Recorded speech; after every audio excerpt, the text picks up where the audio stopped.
Okay, hey, so welcome back. My name is Steve Johnson Lynch. I'm here with Big Condo Radio with the Essentials and my partner all the way from New York, Dan Halperin. What's up, Dan? Hey guys, what's going on?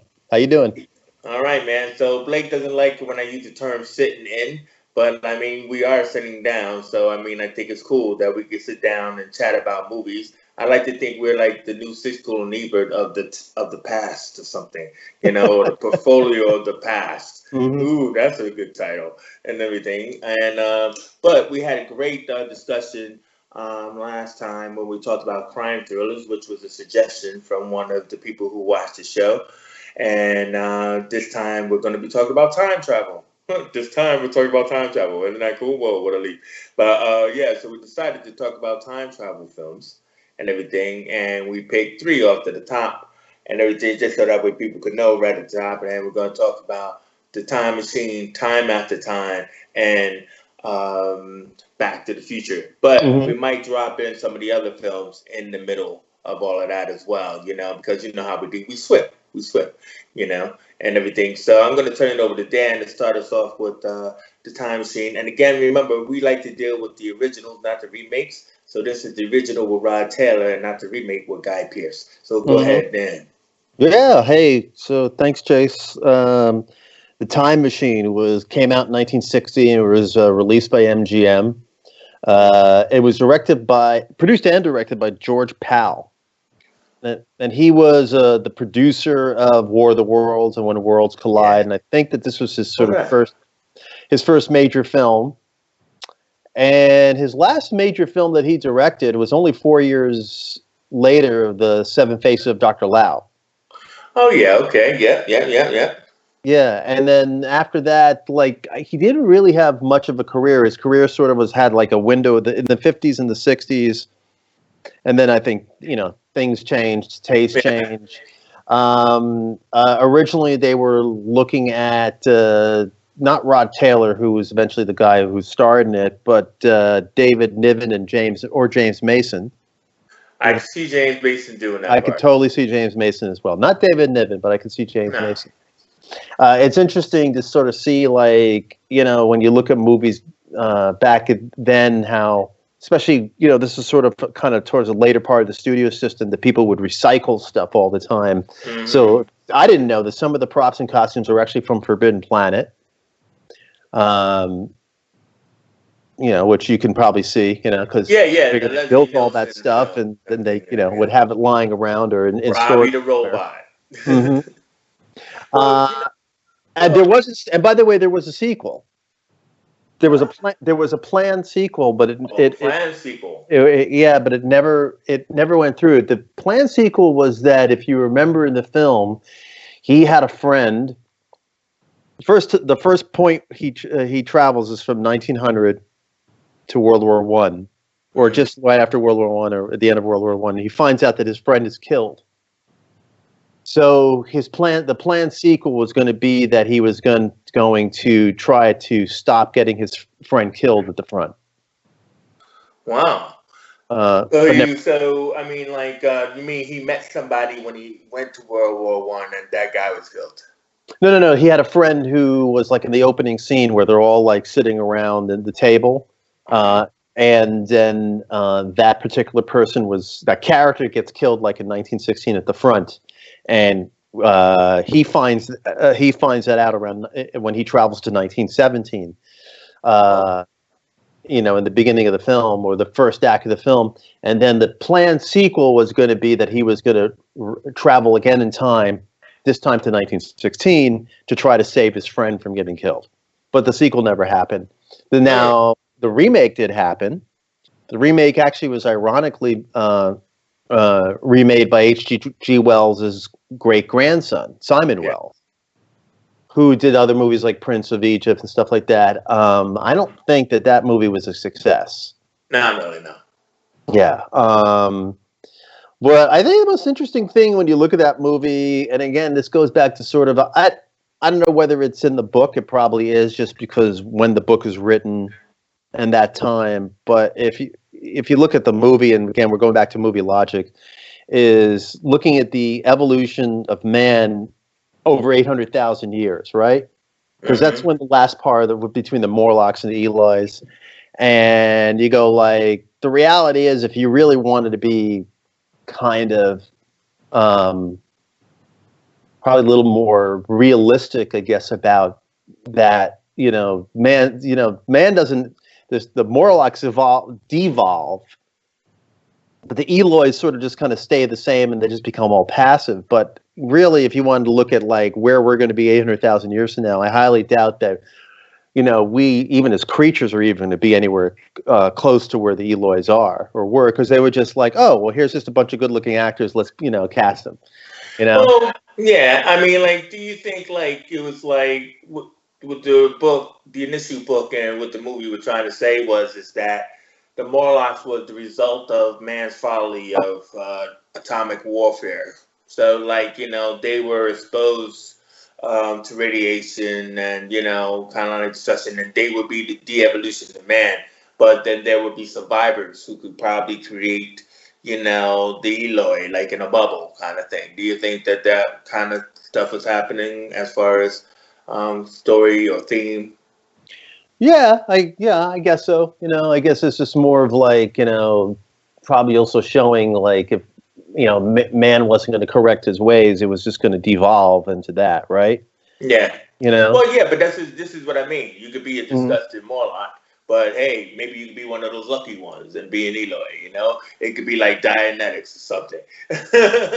Scientologist. But what I liked was in the Time Machine was there was this fantastic scene because, like as you said, it's like 1960, and it's kind of like we always had these optical effects, but there was this fantastic scene where he goes to like a city, and I'm not gonna say whether it's New York or something like that. He goes to the city and he is like looking at the window dressing, right? Window dressing, you know what I mean? He's looking at a shop which has like mannequins and costumes and stuff.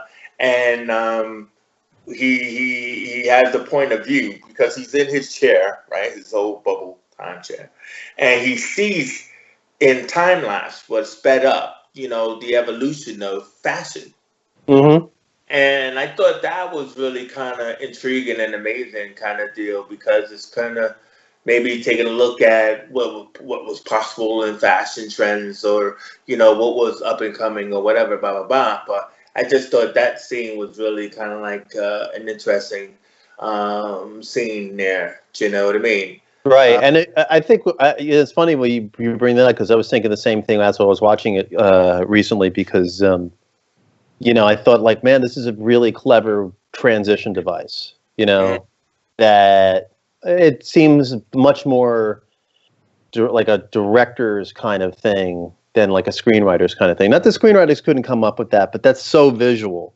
Yeah. Yeah. Well, we also kind of like discussed. I mean, was Rod Taylor playing H.G. Wells or was he playing someone else? H.G. Wells. He was playing H.G. Wells. Yeah, that's what I thought. Yeah. So let's move to the transition of the next film because I think we could say a little bit more about the concept and about time travel itself when we look at Time After Time, right? So Time After Time. Help me out. Do you know the year that was? 1979. Yeah, 79. I mean, like, this is when movies was great.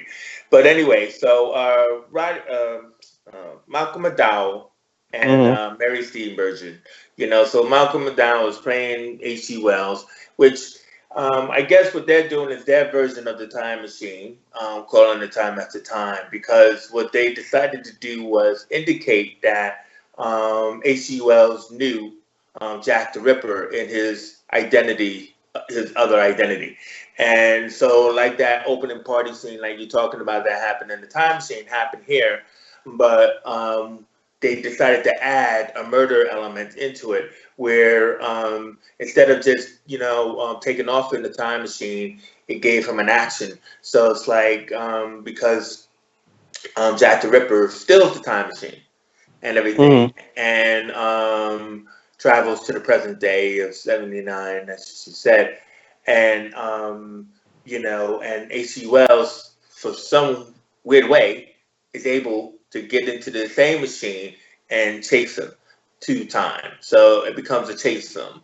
Get it? And no, yeah, he's a bit slow. So then, so then, like what was great is that, I mean, first of all, Malcolm McDowell was just already fantastic, from Clockwork Orange, Lucky Man, and all of this other kind of stuff. But he had this weird, quirky quality, which was otherworldly. So he clearly did not look like he belonged in '79 on the present day. And they leave the time machine in like a museum or something like that, and then he goes, hunting for Jack, and he meets Mary Steenburgen, right? And now this is the bit that I want to say about time travel. So me and you had a discussion, which probably led to us talking about this, is that time travel and all that other kind of stuff, and how is it possible? And I was saying to you about that theory. I don't know the name of it. I don't think it's the grandfather theory that some people use. But if time is linear, right, then what happens is it's not that time travel in the past is possible. It's the fact that there might be the fact that it was already determined, like determinism. It's like, so you already was determined to go but so far on a linear timeline, and then for some way, somehow, you end up back into the past. So what they're trying to say is you can't, so-called travel to the past to affect things. But what if you can actually go to the past because that is what is supposed to happen? That is already predetermined. So with this film, they kind of did that. I mean, this is kind of like a spoiler for Time After Time. But it was supposed to be that Mary Steenburgen was supposed to become Jack the Ripper's next victim. And somehow McDowell sees that, and he's trying to avoid it, right? So he's trying to change the future and everything because he's fallen for this woman and everything like that.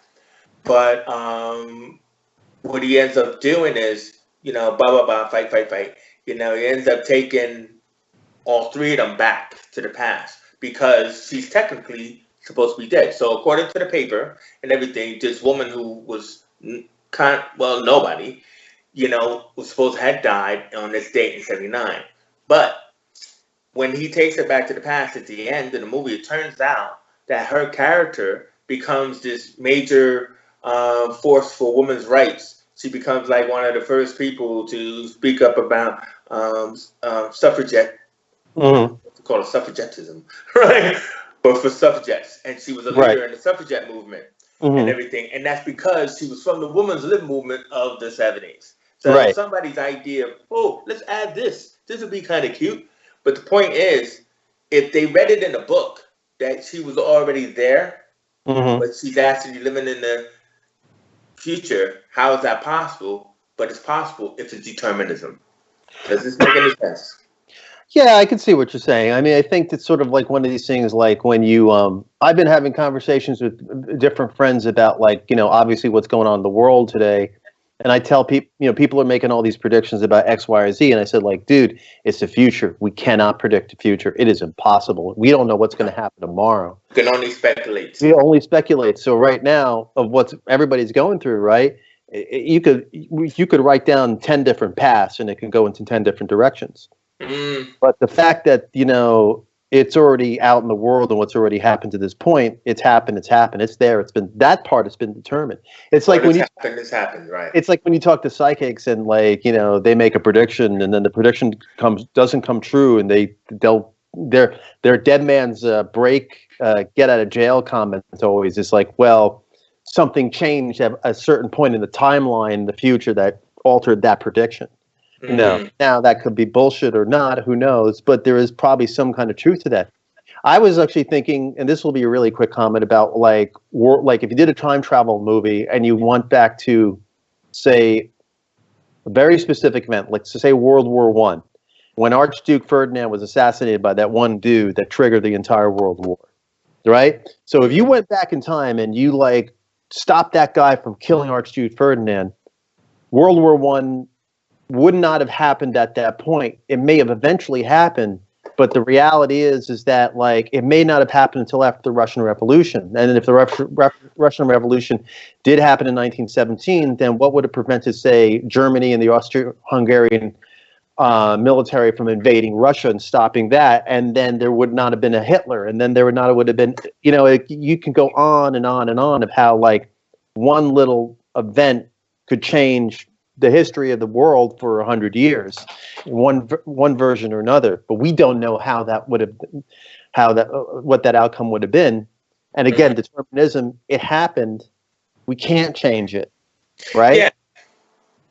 Yeah, no, exactly. But obviously, time travel is a heck of but Sure. but basically, in movies, that is kind of like there are those various different concepts, especially when we're looking at time travel movies. This was a great argument in the Avengers Endgame, where they were trying to figure out what type of time travel trope are they going to utilize, before they came up with the quantum theory and the quantum dive and all of that.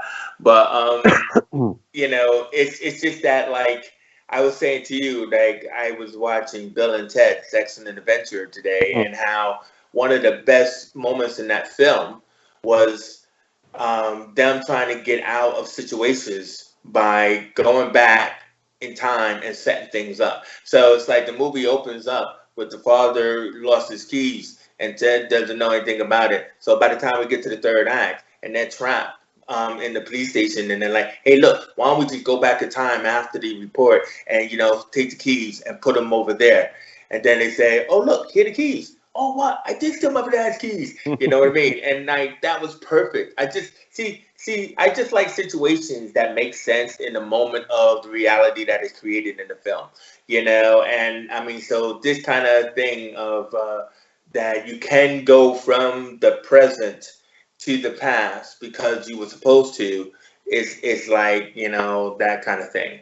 And I think that time travel movies and the stories themselves are so appealing across the board, is that I think everybody, of course, wants to travel back in their own time to change something, right? Yeah. If I did this or I didn't do that, blah, blah, blah, right? Because hindsight is 20/20.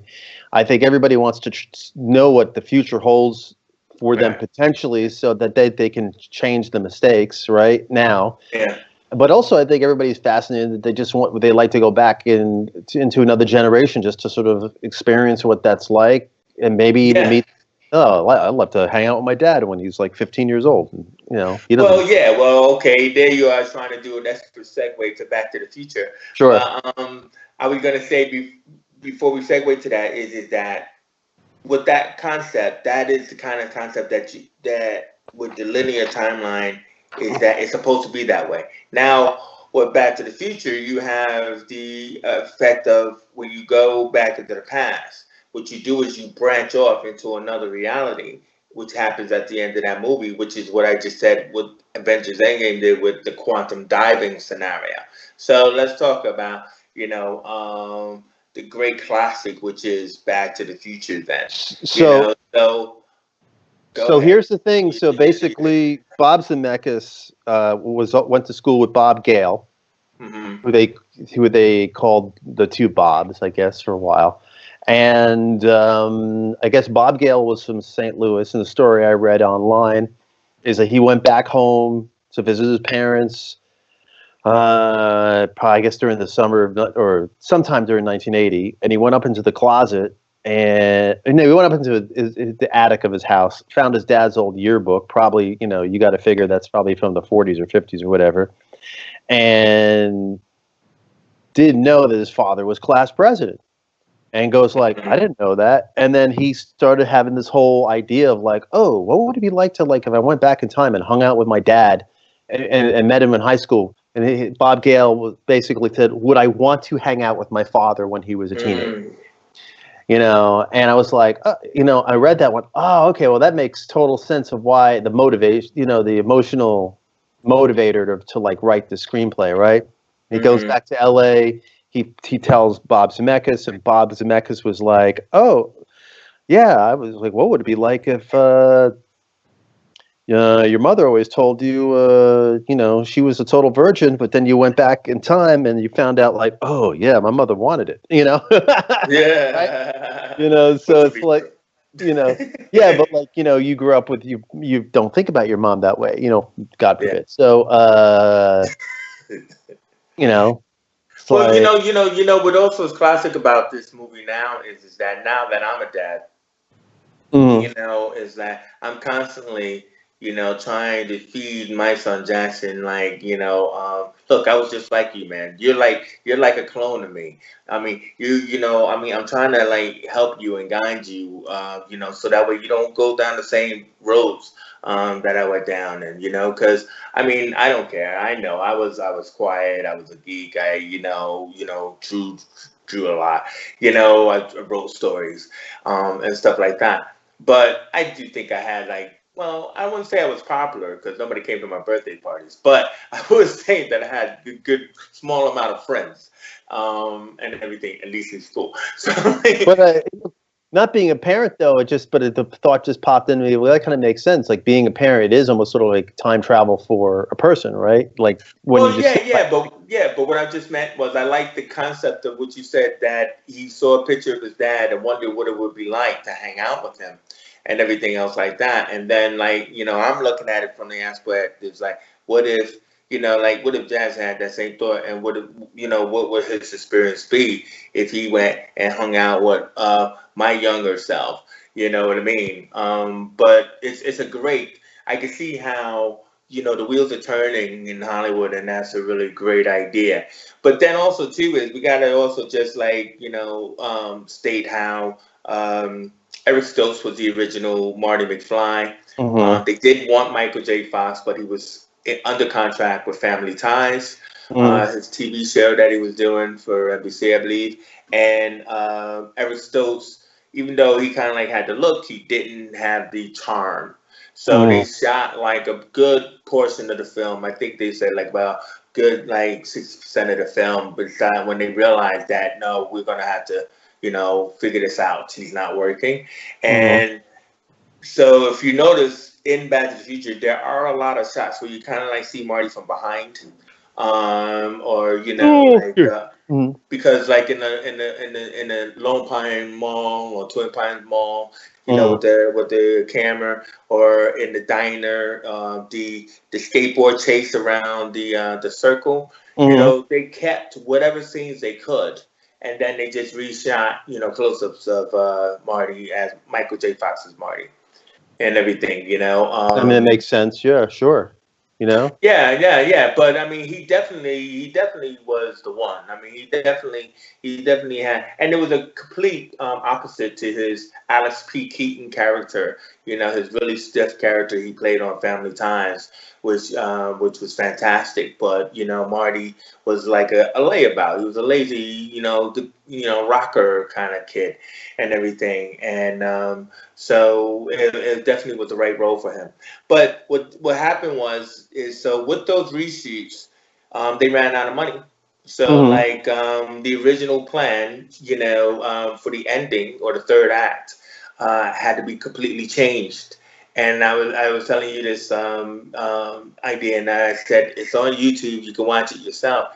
And it was like it was supposed to be that reason why it was 55 was because that was when the Manhattan Project was going on. So he was supposed to drive the DeLorean onto the Manhattan Project in Los Alamos and Mm-hmm. come back with the bomb. So what's crazy is that the whole concept of the car being powered by plutonium in the first place was because it was supposed to be plutonium or nuclear explosion that was going to bring them back to the future. Mm-hmm. When that didn't happen, it was like why plutonium? But that was what the original thing was. Sure. So they needed some other power source that was cheap to bring them back, and they came up in a brainstorming meeting, which is great for like producers and writers to have a brainstorming meeting to a single lightning bolt could charge the car to go back to the future. How many Mm-hmm. watts is that? I don't know. Just call it a gigawatt. Nobody knows what a gigawatt is, and nobody knows how much power. Yeah, so a gigawatt. Yeah, and the whole third act sequence at the tower was reshot and they were able to do that. And to me, it's the best third act sequence in any film. Well, not the best, but one of the best. Anyway, I really enjoyed it. What about you? Oh yeah, I totally agree. I never, when you told me a couple of weeks ago about like how that ending got changed, I was like, wow, that's actually really cool. And also how that the original ending, ended up in Indiana Jones 4. Yeah, the Kingdom of Crystal Skulls. Yes. In the opening, and Oh, in the opening, because I guess Spielberg just was like loved that scene so much, and it's like yeah, it's probably hits and misses. yeah, exactly, and it's probably the best scene in Indiana 4 is the opening. And then so, and I think I also read somewhere online that the time machine was originally a fridge. Marty was supposed to go. Well, yeah. Well, yeah. That was terrible. Yeah. I mean, but yeah. Yeah. But like the thing about it is, because we're coming down to the end. So when Marty ends up Back to the Future, he ends up in an alternate reality. So what he did was he did change his present. So it's not about changing the past or the future. It was like time travel. If you do travel into the past, you will create a branch timeline. So now his parents are cool. His dad's a writer. He got a new car. His brother's working and he's not a dork. And all that kind of stuff. So everybody changed for the better. Right. While Marty is the same. That's the only thing that didn't make sense, that Marty would still be the same and unchanged. But his reality is completely different. Well, I guess because he's the cool one, right? And then no. I mean, obviously, or maybe it's because he's the one who would remember, because he did remember everybody who they really was and stuff like that. But then that also led to just sequels, which we don't really have time to go into. But we do know what Back to the Future 2, they do all of this kind of alternate characterizations and. Trying to miss each other and all this other kind of stuff. Well, which is also another cool thing about time travel, isn't it? Well, here's a couple of quick fun facts before we go about Back to the Future. So they did look, when they were casting, also at C. Thomas Howell, John Cusack, and Johnny Depp. All great characters. All great actors. I mean, Biff. I don't know why they settled for Eric Stoltz if they had those choices, to be honest with you. Yeah. I don't know why Eric Stoltz was see, that's the kind of thing, like, because they changed him in the end, and I know they couldn't get Michael J. Fox. You had such other great choices. Do you know what I mean? And all of them are good. I mean, except for, at that time, I don't know if Cusack was as famous then, was he? No. He hadn't even done Say Anything yet. Oh my God, my favorite movie. I probably did that. What was the skiing movie he did around that time? Oh, Better Off Dead. I love that movie. Oh my God, $2. Yeah. Johnny Depp would have been a little too rebellish, I think, maybe for that part, back then. Remember, like, Johnny Depp did, what was it, Nightmare on Elm Street, I mean, he didn't really take off until he did 21 Jump Street. That's true. He was just another, like, no-name actor like Kevin Bacon. Do you know what I mean? Right. C. Thomas Howell, I don't think he did The Outsiders yet.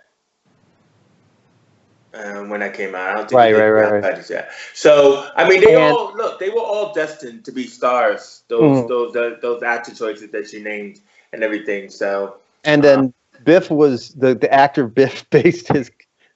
I don't know whether he based it or Robert Zemeckis told him to do it, but he based his characterization on Trump. Trump? Yeah. Did he know Trump at that time, though? No, Trump was famous in '85. Wow. Well, yeah, but as a medium, oh my God. Yeah, he's been around that long, unfortunately. No, but I can see it, like, with the Biff Tower and everything. I can see, that whole kind of thing. Oh man. Yeah, exactly. And the thing that's really amazing is the fact that I didn't know this, is that from the day they wrapped to the day it was released was 6 weeks. Well, yeah, but that's because of the change. Remember, they had already had shot for like about a good 6 months before and everything like that. Yeah. But I mean, being that this is a time travel show, you know what I'm going to say, right? I We're out know. of time. Saw that coming. Yeah, did you? Okay, cool. But See, anyway, saw it it. still was another great conversation with you, Dan. And then hopefully we can get to my favorite topic of sword and sandal films, but It's or coming. sword and sorcery, not sword and sandals. That's a totally different thing, and everything. But so anyway, I'd like to thank my brother Dan Hopper. Thank you, Chase. All right. Well, I'm Chase Johnson Lynch. We both like to thank Blake Emery in the studio. And you've been watching The Essentials here on Big Condo Radio. And hopefully you enjoyed. I don't know, Lower the Curtains. That didn't work either. I'm still working on that. Still.